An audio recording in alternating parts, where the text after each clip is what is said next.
वर्धमानाय त्रिकविरात्मने सालोकानां त्रिलोकानां यद विद्याधर्मणायते। पंच परमेश्वरी भगवान की जय।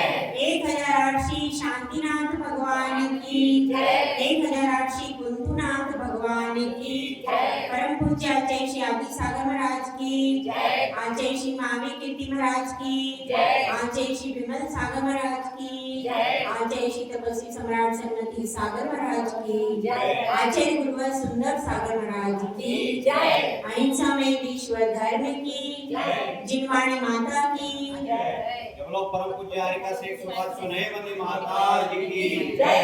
हरिका सत्य की जय।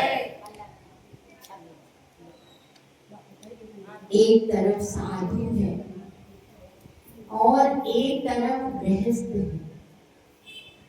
दोनों अपने अपने कार्य में लगे रहते हैं, लेकिन जहां पर साधु की बात शुरू होती है वहां हमारे लिए एक आदर्श की तस्वीर सामने आती है। श्रावक की तो बहुत सारी कंडीशंस हो सकती हैं। वह रात में खाता हुआ भी क्या कहलाएगा, बेजैन है।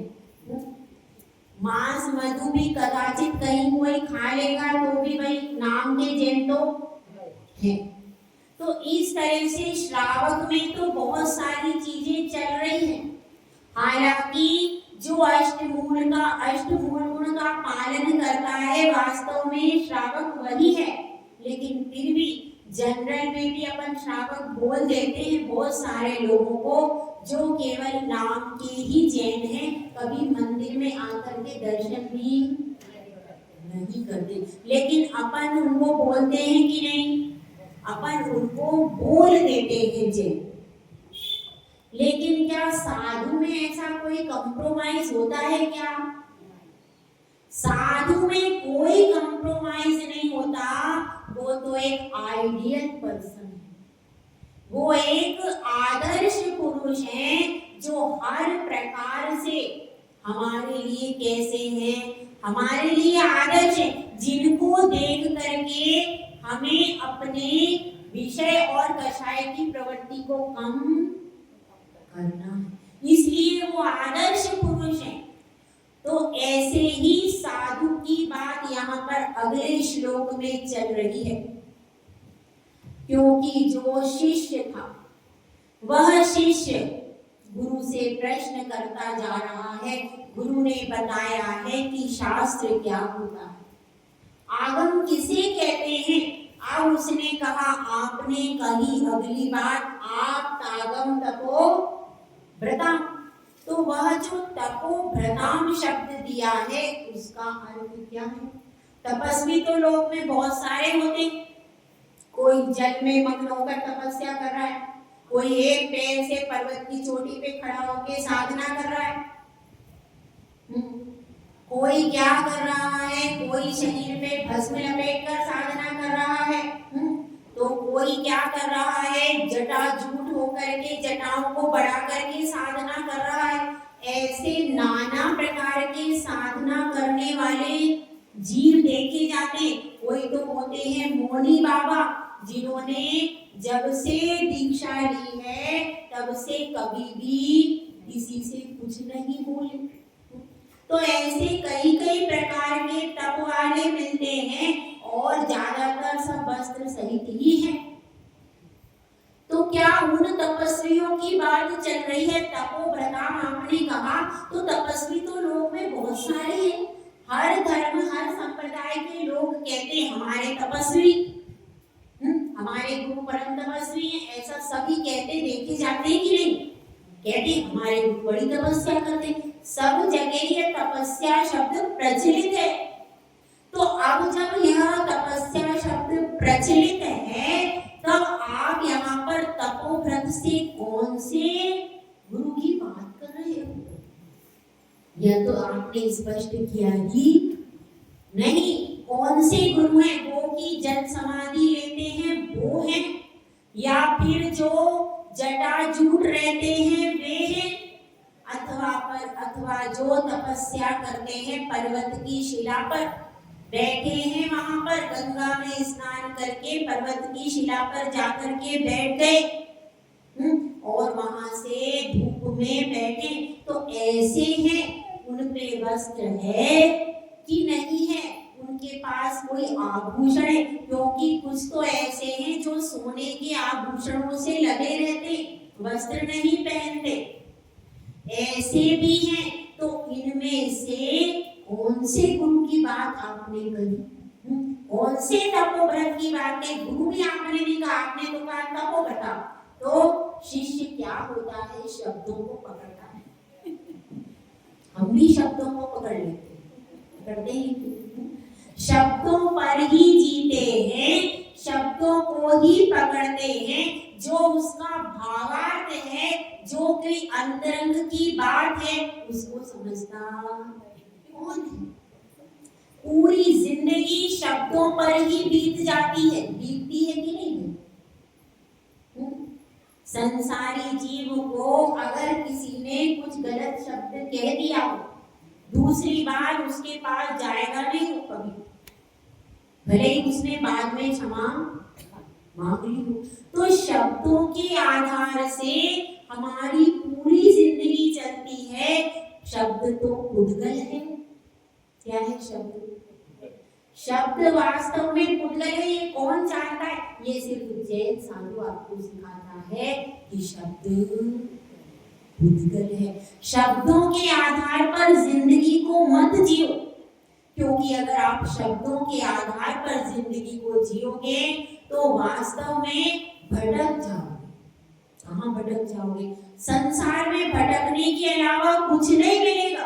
क्यों? क्योंकि आप पुद्गल के आधार पर जिंदगी जी रहे हो। पुद्गल स्वभाव है ही नहीं। पुद्गल के आधार पर, कर्म के आधार पर जिंदगी जियोगे तो भी भटक जाओगे, और शब्दों के आधार पर जिंदगी जियोगे तो भी अभी आप उस भाव भासना तक नहीं पहुंचे जो अनंत भगवान और मुनिवरों ने प्राप्त कर ली। इसलिए शब्दों के आधार पर जिंदगी मत जियो, ना शब्दों को अपने माइंड में स्टोर करो। स्मरण शक्ति क्यों कम होती है? सबसे बड़ा कारण क्या है कि कैसेट पहले ही कषाय से फुल भरी है। जब आपकी कैसेट में पंचेंद्रियों के विषय और कषाय फुल भरे हुए, तो अब उसमें आगम और शास्त्र और दूसरी बातें कैसे आएंगी? उपदेश कैसे आएगा? आ जाएगा क्या? पहले वो विषय और कषाय की कैसेट को खाली करो, क्योंकि माइंड तो अपने पास एक ही है। अब कोई सिम हो तो भाई ये सिम खराब है, दूसरी ले लो, तीसरी ले लो, यहाँ ऐसा सिस्टम तो है नहीं, दिमाग तो अपने पास एक ही है। तो अब उसमें जो संसार की बातें भर रही हैं, जो दूसरों के कहे हुए शब्द भर रहे हैं, उन शब्दों को डिलीट करते जाओ, और उसके बाद जो आपको उपयोगी लगे उन बातों को उसमें भरते जाओ। अगर आप ऐसा करोगे, आप खुद देखोगे आपकी स्मरण शक्ति बढ़ रही, आपकी पावर बढ़ती जाएगी। स्मरण शक्ति बढ़ाने का सबसे आसान तरीका, अपनी कैसेट खाली करो। अपनी कैसेट पहले खाली करो। दूसरों के शब्दों का कचरा उसमें बहुत सारा भरा है। 25 साल पहले इसने मुझे कहा था ऐसा मत करना। हाँ उज्ज्वला जी, 25 साल पहले कहा था, इसने कहा था, वो आप बता देना, मैं नहीं बोलूंगा।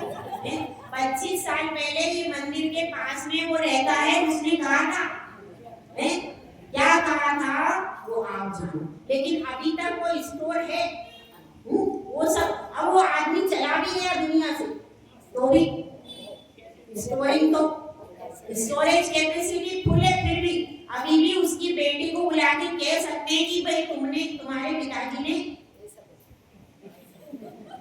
ये सब होता है कि नहीं? होता है, सबसे होता है कि हम संभाल करके दूसरों की बातों को रखते हैं। वो व्यक्ति दुनिया से चला जाता है, जिंदगी से चला जाता है, लेकिन हम उस बात को डिलीट नहीं कर पाते। यह क्या है?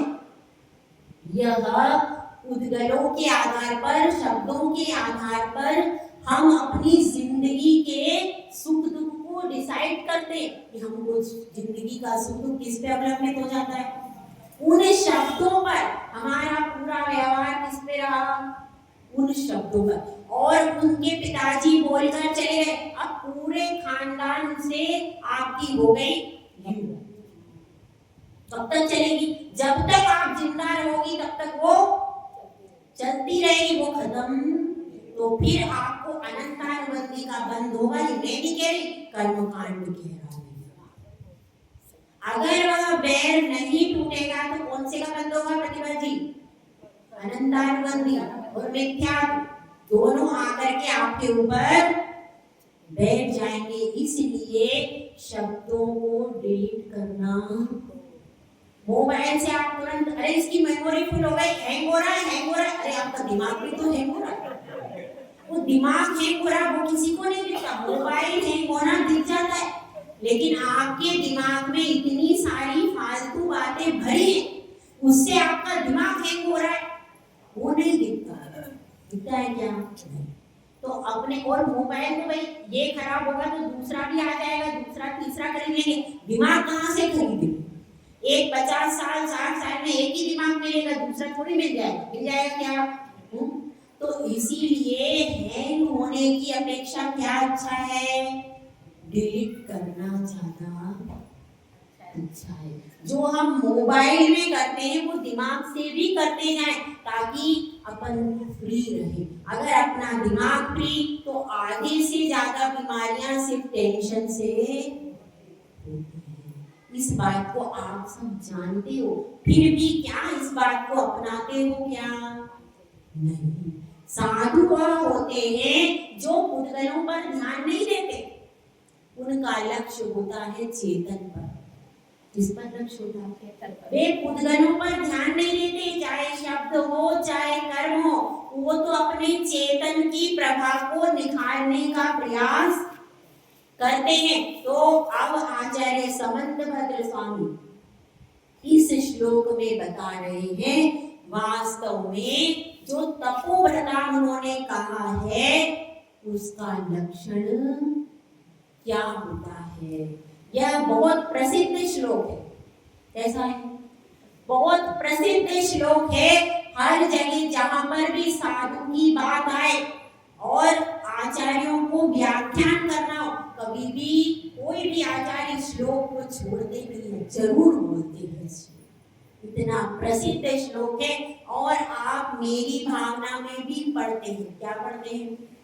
विषयों की आशा नहीं जिनके साम्य भाव धन रखते हैं, निज पर के हित साधन में जो विष दिन तत्पर रहते, स्वार्थ त्याग की कठिन तपस्या बिना खेद जो करते हैं, ऐसे ज्ञानी साधु जगत के दुख सब करते हैं। ये साधु का स्वरूप है। पहली बात क्या कही गई? विषयों की आशा नहीं जिनकी। तो इसी से संबंधित यह श्लोक आ रहा है, इसको अपन पढ़ते हैं। विषयाशा वशातीतो निरारंभो परिग्रह,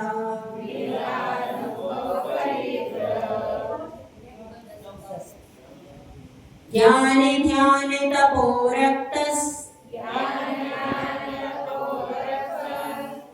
तपस्वी सप्रशस्यते।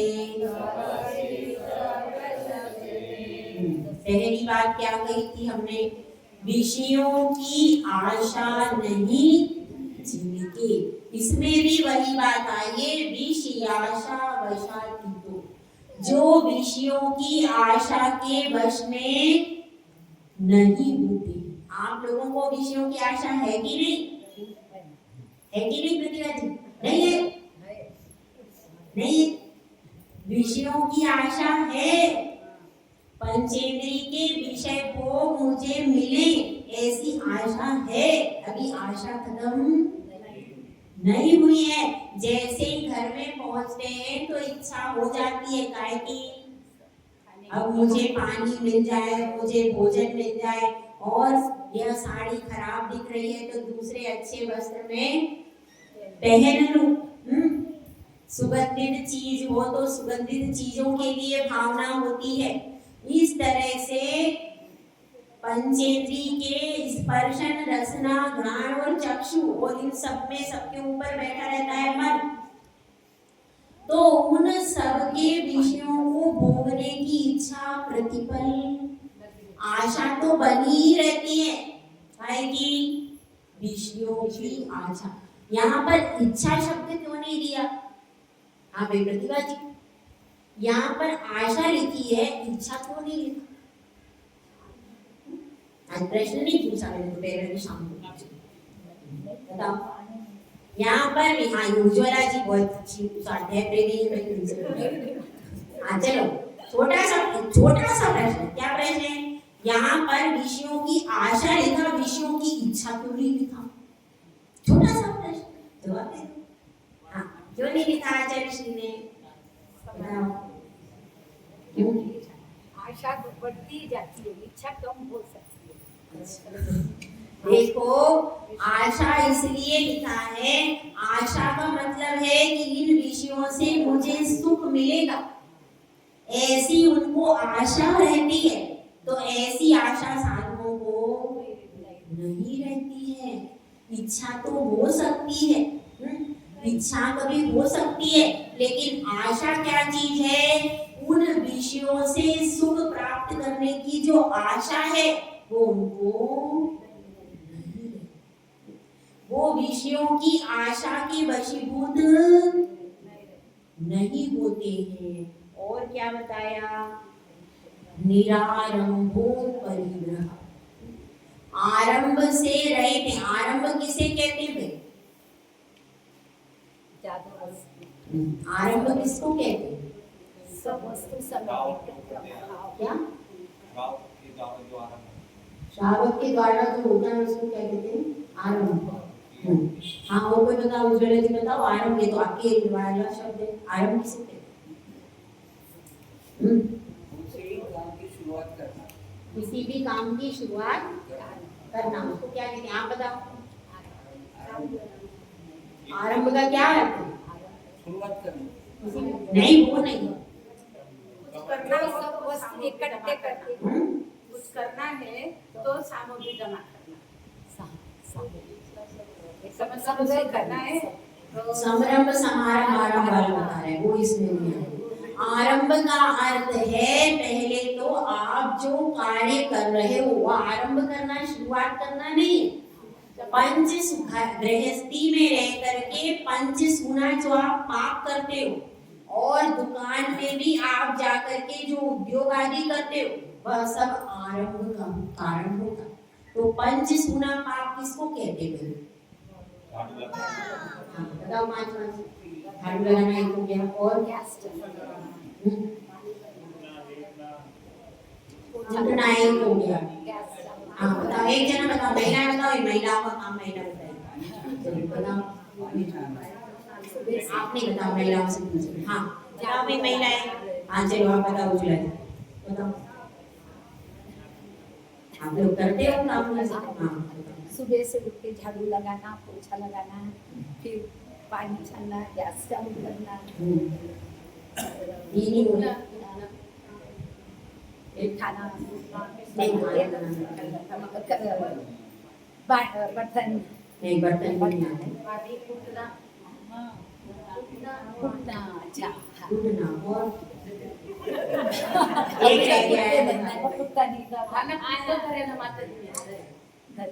अपन पहले ये करते थे, पीसते भी थे। उठना पीसना एक नहीं आता। हाँ चलो, कौन बता रही है? कोई बता रहा है? चलो आप प्रतिभा जी बताओ। चलो हाँ चलो आप बताओ। नहीं तो चार बताए, पूरे आप तरीके से बताओ, शुरू से बताओ। कौन से हैं? उनके माता जी का हाँ चलो आप। उठना, हाँ पीसना, उठना पीसना एक में है। चूल्हा जलाना, हाँ झाड़ू लगाना, हाँ अग्नि जलाना, हाँ फूल लगाने, चूल्हा जलाना दिया नहीं। बताओ पूरे सही। बटन चलाना, पानी छानना, चूल्हा जलाना, उसके बाद झाड़ू लगाना, कपड़े धोना नहीं, उठना। और एक आपको बताना है, कौन सा बचा बताओ। बताओ। रसोई करना, अब एक का दीदी बताएंगे, बताओ। आपको दीदी अपने प्रवचन में पांचों बता देंगी भाई, मैं भी तो कुछ पांच पीछे पेंडिंग काम रखूंगी, ठीक है। अब क्या हो गया, कल सब याद कर करके आना। एक कल के लिए प्रश्न है, ठीक है। कल सब पंच सूना पाप बताएंगे कौन कौन से होते हैं, कल के लिए प्रश्न, ठीक है। चलो विषय आशा, अभी तो साधु परमेश्वरी की बात हो रही है भाई। विषयों की आशा से रहते उनको पंचेंद्रिय के विषय को मिले, ऐसी कोई आशा नहीं। और क्या है, आरंभ से रहते, आरंभ में क्या आता है, जो आप रसोई में पंच सूना पाप करते हो वह। और क्या होता है, और औद्योगिक हिंसा भी होती है। तो महाराज क्या क्या नहीं कर सकते, महाराज चौके में जो भी काम होता है, पानी छानना, कूटना, पीसना, अग्नि जलाना, झाड़ू लगाना, यह सब काम महाराज नहीं कर सकते, माता जी भी नहीं कर सकते। ऐसा नहीं समझना, महाराज माता जी जो भी साधु दीक्षित हो गया है, जिसके पास में पिच्छी आ गई है, वह ये काम नहीं कर सकती, दीदी कर सकती है, ठीक है। तो अब ये सब काम नहीं कर सकते। इसके अलावा दुकान पर बैठ सकते हैं क्या, दुकान पर भी नहीं बैठ सकते। कोई फैक्ट्री है तो फैक्ट्री चला सकते हैं, नहीं, ना दुकान में बैठ सकते, ना फैक्ट्री चला सकते हैं, और ना अन्य कोई किसी प्रकार से व्यापार आदि का काम। तो उन सब का उनका क्या होता है, त्याग। रसोई के कामों का भी त्याग होता है, व्यापार के सारे कामों का, जिनसे भी अर्निंग होती है, उन सारे कामों का उनका पूरा त्याग होता है, ठीक है। तो क्या हो गया, आरंभ से रहित। उसके बाद क्या है, विषयाशा वशाती तो निरारंभ, आरंभ से रहित, और परिग्रह, परिग्रह से भी रहित होते हैं। परिग्रह कितने प्रकार का होता है, तो सब बता दूंगी, आप नहीं बताओगे तो छोटे लोग, हाँ छोटे बच्चे बता देंगे परिग्रह कितने प्रकार का होता है। हाँ दीदी आज बताओ, हाँ 10 प्रकार के, छोटे बच्चे बता देंगे। हाँ कौन कौन सा, हाँ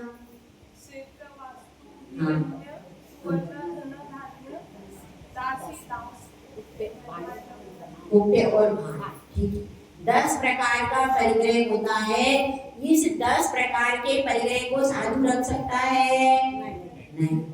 कोई भी साधु ये इस प्रकार के परिग्रह को नहीं रख सकता। 10 प्रकार के परिग्रह का साधु का त्याग होगा, ठीक है, समझ में आ गया। किसी प्रकार का आरंभ भी नहीं होता है उसका, और परिग्रह भी नहीं रखते।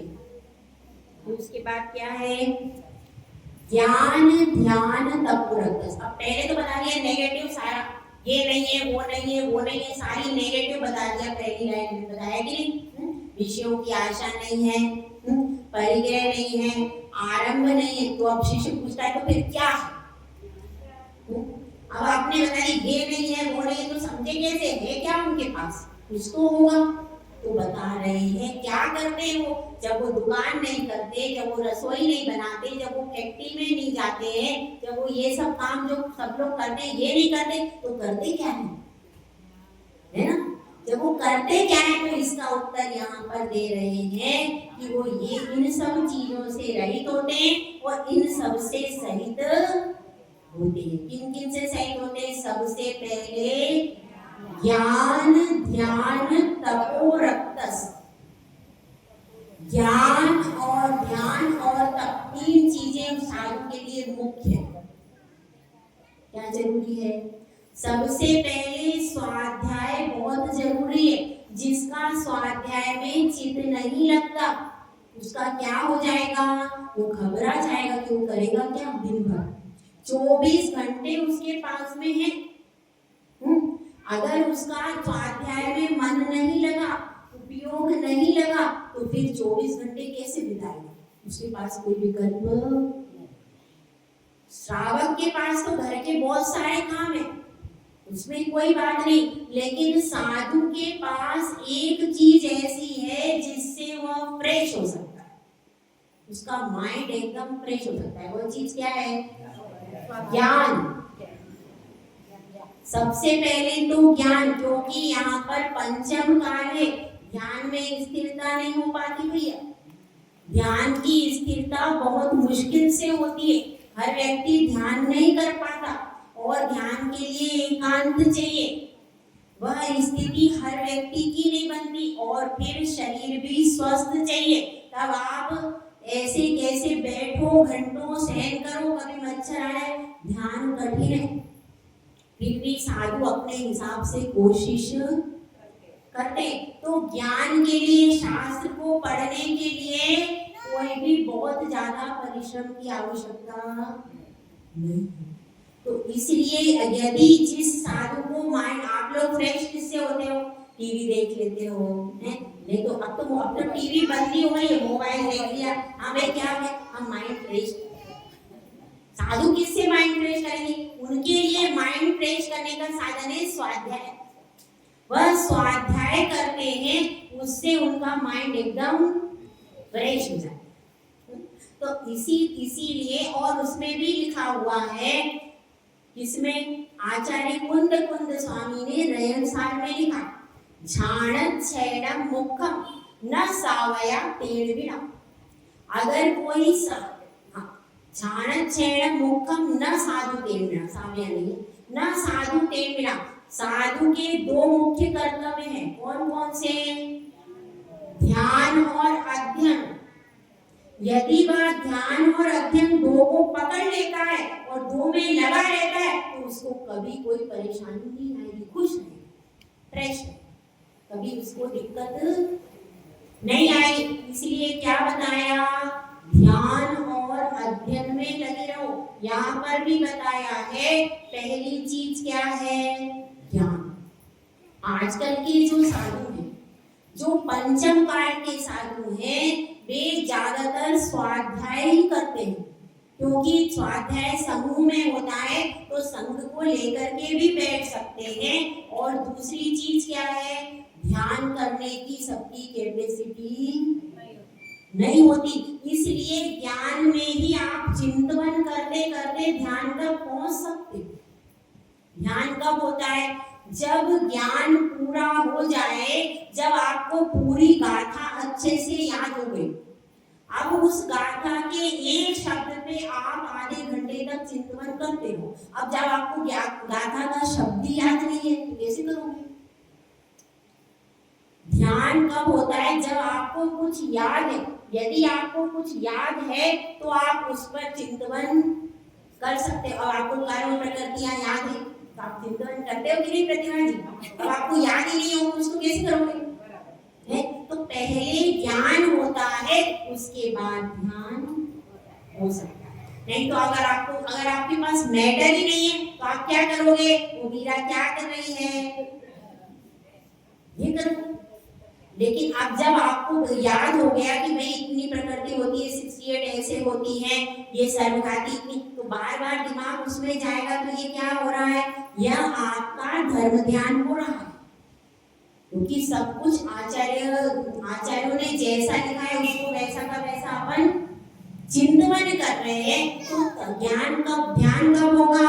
जिसका ज्ञान परफेक्ट होगा वो ध्यान कर सकता है। और किसी को बिल्कुल कुछ भी नहीं, एक शब्द हो तो वैराग्य शब्द उसी पे आगे आप उठते जाओ। एक शब्द के आधार पर भी ध्यान हो सकता है, करने वाले की कैपेसिटी चाहिए। तो अब अपन क्या समझे, ज्ञान ध्यान तपोरक्तस, और ज्ञान और ध्यान और तप, तीसरी चीज क्या है, तप। तप भी जरूरी है, ऐसा नहीं है, और तप खाली उपवास तप नहीं होता। हम क्या सोचते हैं, अरे महाराज बहुत तप करते, क्या करते, अरे इतने उपवास करते, प्रचलित यही है। वह 10 लक्षण में भी क्या कहते हैं, अरे तपस्वी तपस्वी, ऐसा कहने लगते जो उपवास करते। तो वास्तव में प्रचलित क्या है, जो उपवास करता है वही तपस्वी है, पर ऐसा है नहीं, क्योंकि तप 12 प्रकार का होता है। स्वाध्याय भी उसमें तप है, और ध्यान भी तप है, ऊर्ध्वोदर भी है, और क्या है, रस परित्याग भी है, विविक्त शय्यासन भी है। ऐसे कई प्रकार के 12 तप हैं। तो उन 12 प्रकार के तपों से समन्वित रहते, कोई ना कोई तप करते ही रहते। जो साधु हैं, कुछ नहीं तो आसन लगा करके बैठ गए, 2-2, 3-3 घंटे उस आसन से हिलते ही नहीं है, पूरा स्वाध्याय चल रहा है।